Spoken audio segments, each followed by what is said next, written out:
Module 2.4, the dual stream hypothesis.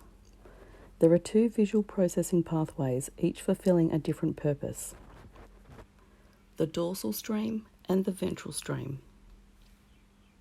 The ventral stream is parvocellular, the P pathway, sensitive to colour and fine detail.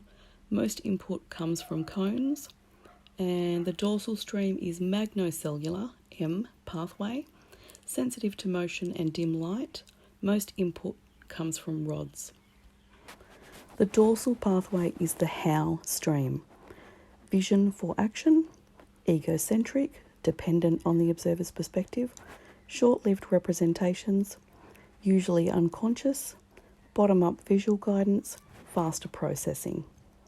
And the ventral stream is the what stream, vision for perception, allocentric, independent of the observer's perspective, sustained representation, usually conscious, top-down information.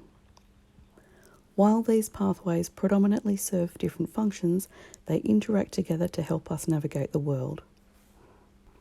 There are four key terms here, which is the ventral stream. So the ventral stream is the part of the visual processing system involved in object perception and the recognition and the formation of perceptual representations. The dorsal stream is the part of the visual processing system most involved in visually guided action. Allocentric coding is visual coding that is independent of the observer's perspective, and egocentric coding is visual coding that is dependent on the observer's perspective. Here is a fundamental question in vision research. What are the major functions of the visual system?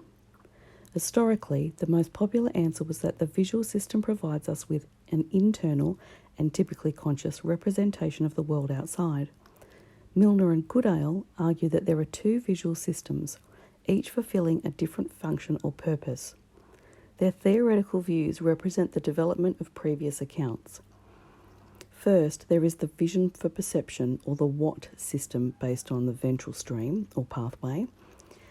This is the one we immediately think of when considering visual perception. It is the system we use when deciding whether the object in front of us is a cat or a buffalo, or when admiring a magnificent landscape. Thus, it is used to identify objects. So ventral, what is it? Second, there is the vision for action, or the how system, based on the dorsal stream or pathway, which is used for visually guided action. It is used when running to return a ball at tennis. It is also the system used when grasping an object. When we grasp an object, it is important we calculate its orientation and position with respect to ourselves. Since observers and objects often move relative to each other, orientation and position need to be worked out immediately prior to initiating a movement. The key differences between these two systems were summarised by Milner. The dorsal stream's principal role is to provide real-time, bottom-up visual guidance of our movements online. In contrast, the ventral stream, in conjunction with top-down information from visual and semantic memory, provides perceptual representations that can serve recognition, visual thought, planning and memory. Schenk and McIntosh identified four core characteristics of the above two processing streams. 1. The ventral stream underlies vision for perception, whereas the dorsal stream underlies vision for action. 2.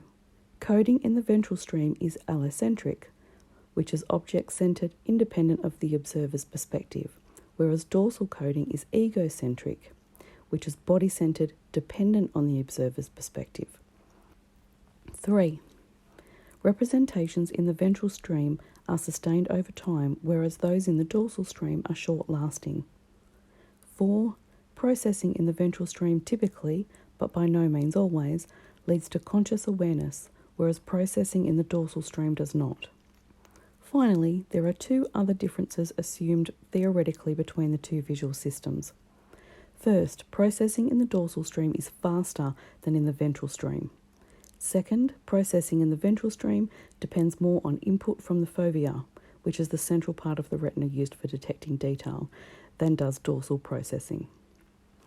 There's a key term coming up, which is optic ataxia, And this is a condition in which there are problems with making visually guided movements in spite of reasonably intact visual perception. Findings: brain-damaged patients. Milner and Goodale's theory can be tested by studying brain-damaged patients.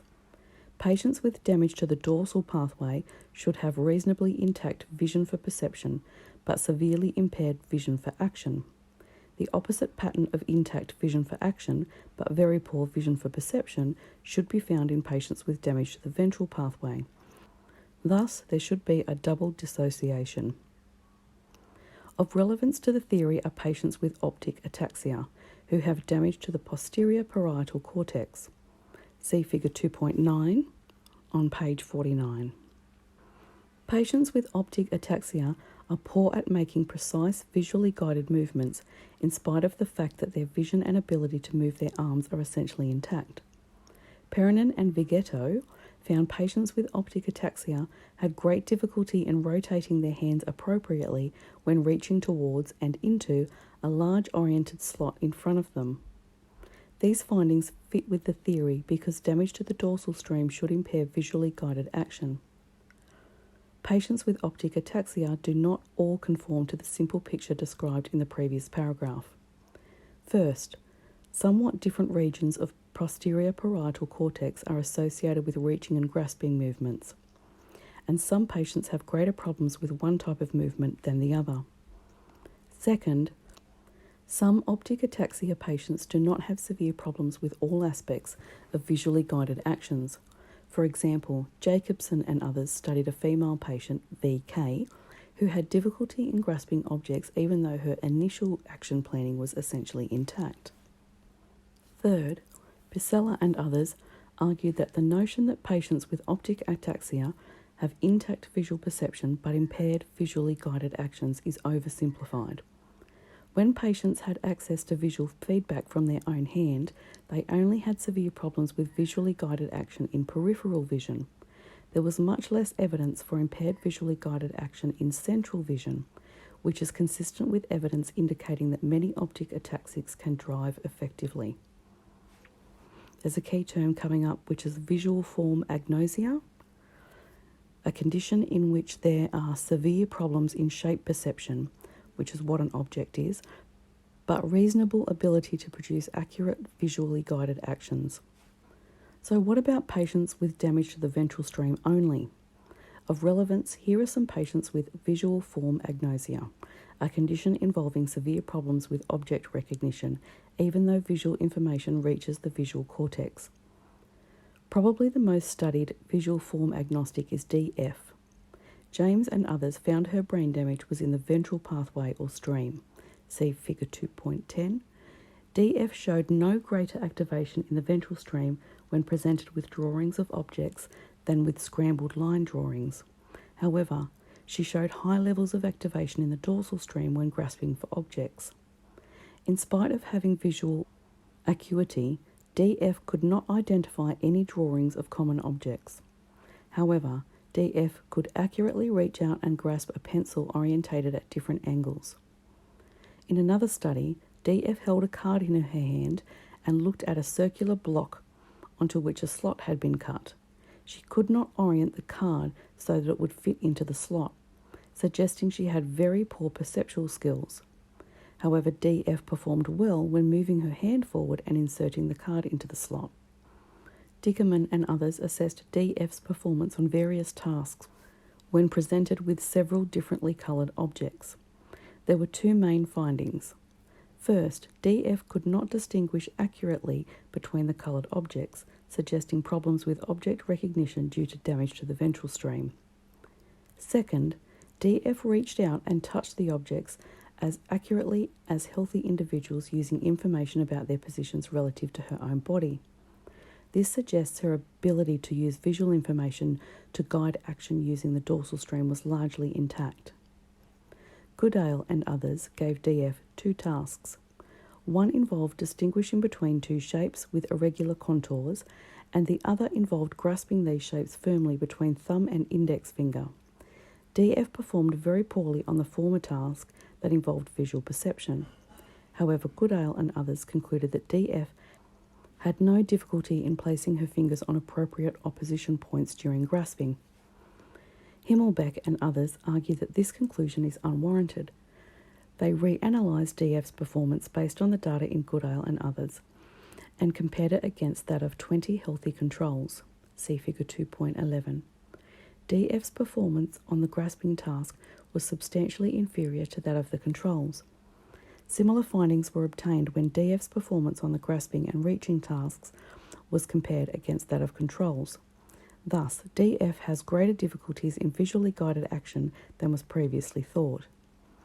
In sum, there are fascinating and theoretically important differences in visual perception and visually guided action between patients with visual form agnosia and those with optic ataxia. However, the picture is not neat and tidy. Both types of patients have problems with visual perception and with visually guided action.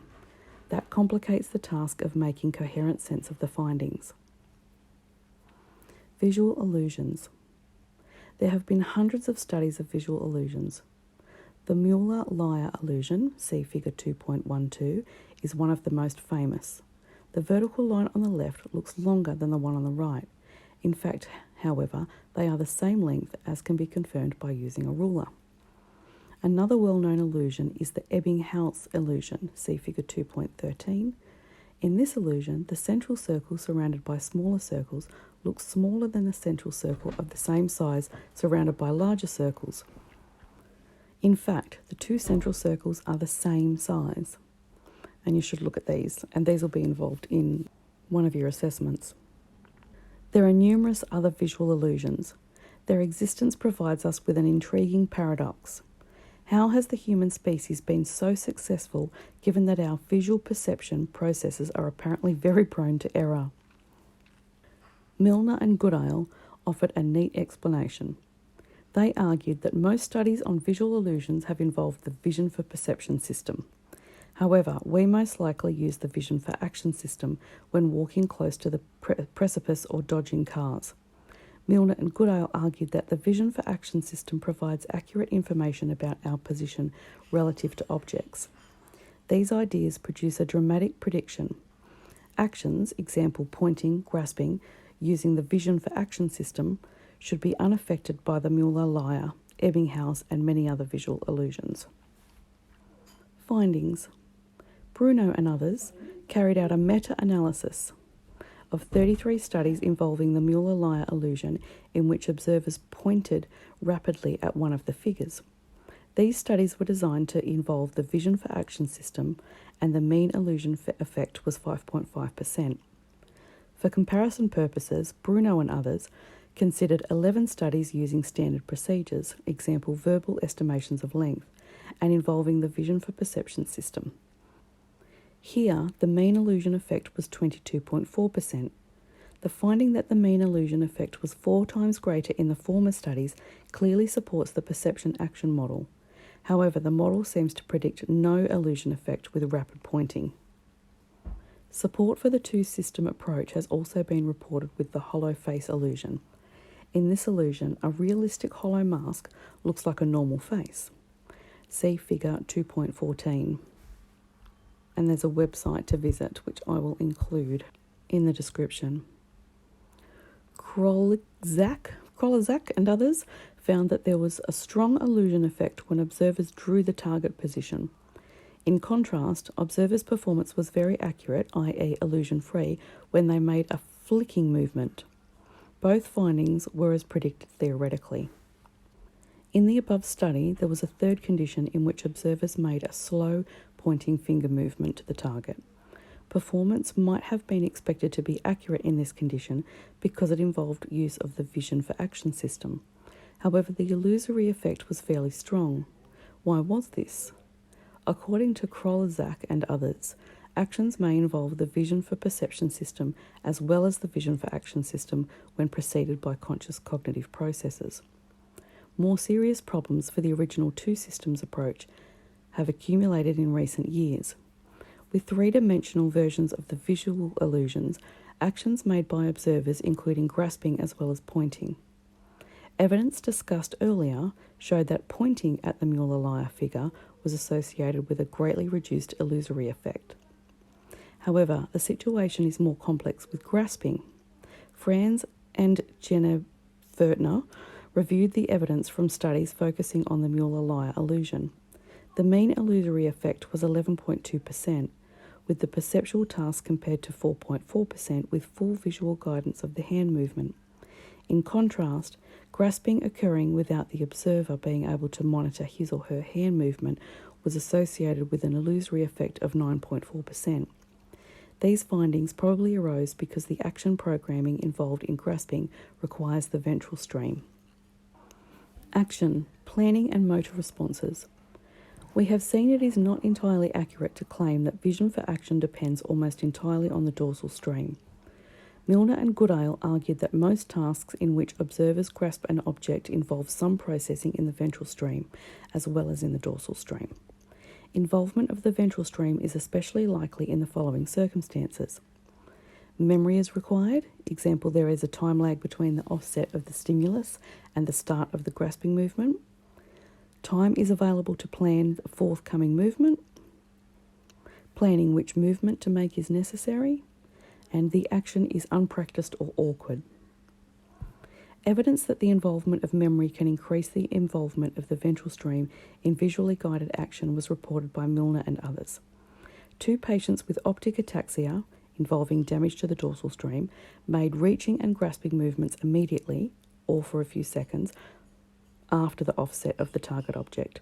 Surprisingly, the patient's performance was better when reliant on memory.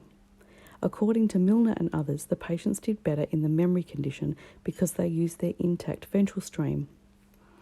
As a rule of thumb, actions are most likely to involve the ventral stream when they involve conscious cognitive processes. This can be tested if we distinguish between effective and appropriate grasping. For example, we can grasp a toothbrush effectively by its bristles, but appropriate grasping involves picking it up by the handle. Cream and Profit argued that appropriate grasping involves accessing stored knowledge about the object and so requires the ventral stream. As predicted, appropriate grasping was much more adversely affected than effective grasping by disrupting participants' ability to retrieve object knowledge. Van Doorn and others provided evidence that the ventral stream is involved in action planning. Participants were presented with a rod of various lengths forming part of the Mueller-Lyer figure. They decided whether to pick the rod up end to end using a one-handed or two-handed grip, a decision involving planning. Participants chose a two-handed grip at shorter rod lengths, more often when the fins pointed outwards than when they pointed inwards, and so this aspect of their behaviour was influenced by the illusion. However, their maximal grip size was unaffected by the illusion. The visual processes guiding action selection, planning, seemed to involve the ventral stream, whereas those guiding motor programming did not. Cannell, Brulland and others obtained evidence that some of the effects with visual illusions depend on apparently minor task changes. Participants in 2 experiments using a one-tailed version of the Mueller-Lyer illusion estimated the distance to the end point of the shaft or threw a beanbag to that point. When participants stood at the base of the illusion, the usual effects were observed. There was an illusion effect on verbal estimates, perception, but not on throwing, action. However, there were comparable illusion effects on both measures when participants stood 1.5 metres behind the base of the illusion. The precise reasons for this difference in findings are unclear.